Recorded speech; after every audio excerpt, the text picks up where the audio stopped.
আসসালামু আলাইকুম সবাইকে। আজকে আমি যে বিষয়টি নিয়ে আলোচনা করব সেটি হলো চিয়া সিডের উপকার ও এর গুণাগুণ। আমরা অনেকেই হয়তো জানি না এই ছোট্ট দানাটির মধ্যে এত উপকার রয়েছে।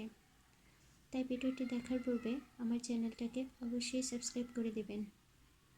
চলে আসি মূল আলোচনায়। বাচ্চাদের জন্য চিয়া সিড খুবই উপকারী, কারণ এতে রয়েছে উচ্চ fibre, omega 3 fatty acid, protein, calcium, iron ও জিঙ্ক, যা হজম শক্তি উন্নত করে, কোষ্ঠকাঠিন্য কমায়, মস্তিষ্ক ও হাড়ের বিকাশে সাহায্য করে, শক্তি যোগায় এবং রোগ প্রতিরোধ ক্ষমতা বাড়ায়।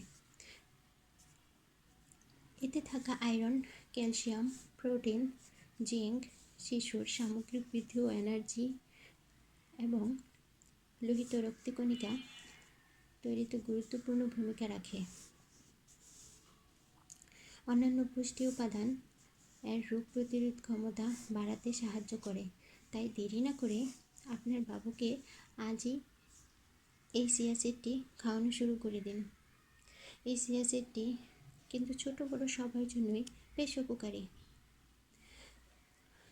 এর যেমন উপকারিতাও রয়েছে, অপকারও কিন্তু রয়েছে। যাদের কিডনি অপারেশন করা হয়েছে তারা কিন্তু এটি খাবেন না।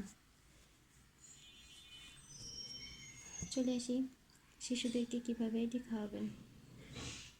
ছোট বাচ্চাদেরকে আপনারা এটি খাওয়ানোর পূর্বে 3-4 ঘন্টা ভিজিয়ে রাখবেন। ভিজিয়ে রাখার পর এটি দেবেন।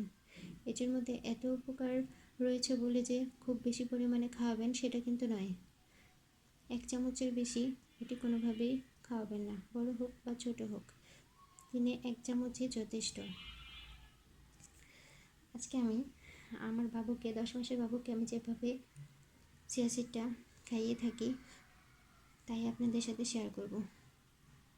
তার জন্য আমি এই চিয়া সিডটাকে 3 ঘন্টা ভিজিয়ে রেখেছিলাম। 3 ঘন্টা ভিজিয়ে রাখার পর কিন্তু চিয়া সিডটা এরকম হয়েছে। এখন আপনি 6 থেকে 2 বছর বা 4 বছর যে কোনো বয়সী বাচ্চাকে এটা খাওয়াতে পারবেন। আমি যেহেতু 10 মাসের বাচ্চাকে খাওয়াবো তার জন্য সরাসরি ওকে এটা না দিয়ে অ্যাপেল পিউরির সাথে এটা খাওয়াবো। তার জন্য আগে থেকে আমি অ্যাপেলটাকে সিদ্ধ করে ম্যাশ করে নিয়েছি। এখন এই অ্যাপেল পিউরিটার সাথে আগে থেকে ভিজিয়ে রাখা চিয়া সিডগুলো মিশিয়ে নেব। মিশিয়ে নিলেই কিন্তু তৈরি হয়ে যাবে খুবই পুষ্টিকর চিয়া সিড আর অ্যাপেল পিউরি। এটা কিন্তু আপনি বাচ্চাকে ব্রেকফাস্টে দিতে পারেন বা বিকেলের নাস্তা হিসেবেও দিতে পারেন। আশা করি আমার ভিডিওটি থেকে আপনারা খুবই উপকৃত হয়েছেন। নিত্য নতুন ভিডিও পেতে আমার চ্যানেলটাকে সাবস্ক্রাইব করে দেবেন। আশা করি